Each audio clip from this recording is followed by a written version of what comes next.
This is my first experience with an ultra-wide monitor. Not just one, but two, and it's been amazing. This is the Gigabyte MO34WQC2. It's a 34-inch curved monitor with a QD OLED display. It has a 240Hz refresh rate and it has a response time of 0.03 milliseconds. So I came from a 27-inch dual monitor setup, which had a resolution of 1080p and it was an IPS panel. Still a pretty good setup. It's around 4 years old and I wanted to try out the new monitors today. It was also 144Hz, and since switching to these new monitors, my whole experience towards productivity and gaming has changed. Now, just a quick disclaimer, this video is sponsored by Gigabyte, but my experience and opinions are genuine. Now, when I first started using these monitors, I was just so happy. Bigger screen, 1800R curvature, just the perfect amount for me. My eyes are so used to an IPS panel and 1080p, so when I upgraded to this monitor, the colors were so vibrant. There was an extra punch to it. It was just overall an enjoyable experience to play on. Now, in terms of competitive gaming, it's on a whole different level. Personally though, I was a bit disappointed because my game Valorant, it doesn't support ultra wide. The resolution was just the same as using my 27-inch monitor. However, I'm not really playing that game at the moment. My go-to games is Call of Duty Black Ops 6 and CS2. I have around 530 hours on CS2, and the first thing I noticed was the increased FOV and the deeper blacks. For me, it made it a lot easier to identify other players so I can get that quick headshot. There's also a pretty unique feature. You can change the resolution and size of the monitor to 24 inches with the press of a button. If your PC can't handle the games, you can lower the resolution with that, but I imagine if you spend this much on a monitor, your PC would be quite specced out as well.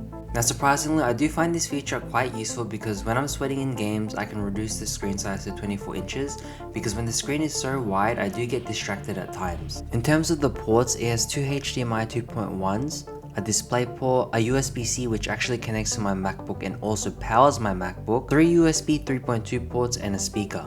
For mounting solutions, this uses the Visa mount, and if you're curious on how I did mine, it's just a $60 mount from Amazon, which is crazy because these monitors are expensive. However, don't be fooled because this is actually so sturdy. It was better than the one that I spent $300 on.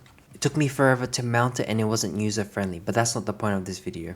To access the menu and turn off the monitor, they have a 5-way key system, which is actually so big brain. Because in my old monitors, they're usually singular buttons and I would try to get the right menu option blind and that would just waste my time. So me just going left, right, and I can see the menus on the screen is so smart. There's also OLED care settings where you can adjust it as you wish for your preferences, and it actually minimizes the risk of burn-in issues, which I didn't know about, so I was worried. But then I was quickly given some relief because you actually get 3 years of warranty. Game Assist is also a feature for this monitor where you can also set up crosshairs, have a dashboard where you can monitor the PC, all that other cool stuff, but I don't personally use that. The only thing I do use is the black equalizer 2.0. It helps me control the deeper blacks, and surprisingly the quality of the screen doesn't get worse, so that's a nice thing to have. But one of the biggest game changes is going from a 140Hz panel to a 240 is the motion blur has reduced. The easiest way for me to explain it is the gameplay just looks overall more smooth and buttery. It just feels like eye candy. So in terms of my dual setup, I can lie down and play on the top monitor, but I also use it for productivity use. I have other stuff like Spotify, YouTube. It's really nice. It's a lot easier for me when I'm editing as well because I have another screen to move stuff like my files, folders. Now, is this overkill?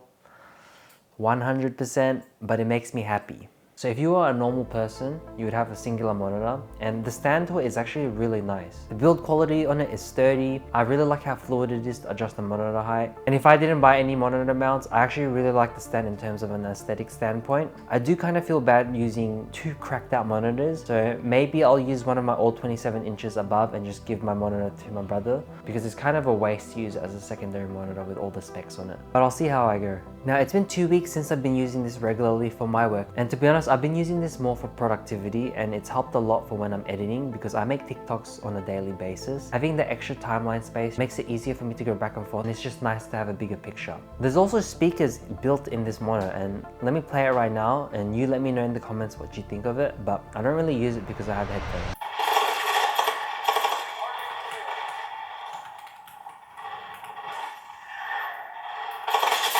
Now this feature was actually mind-blowing to me. It's like a side feature, to be honest, and I don't know, it's my most favorite thing about the monitor, which is weird, but it's the KVM. It just helps so much because I like to switch a lot between my MacBook and gaming PC, and when I have both of them plugged in while also having my peripheral dongles plugged into the monitor, I can just switch easily, making the experience seamless. All the peripherals are plugged in, I don't have to get all the cables and switch around between the PC and MacBook. Overall, I'm glad to have this monitor as a content creator and a gamer. I definitely can't go back to IPS because it just has the extra punch to it.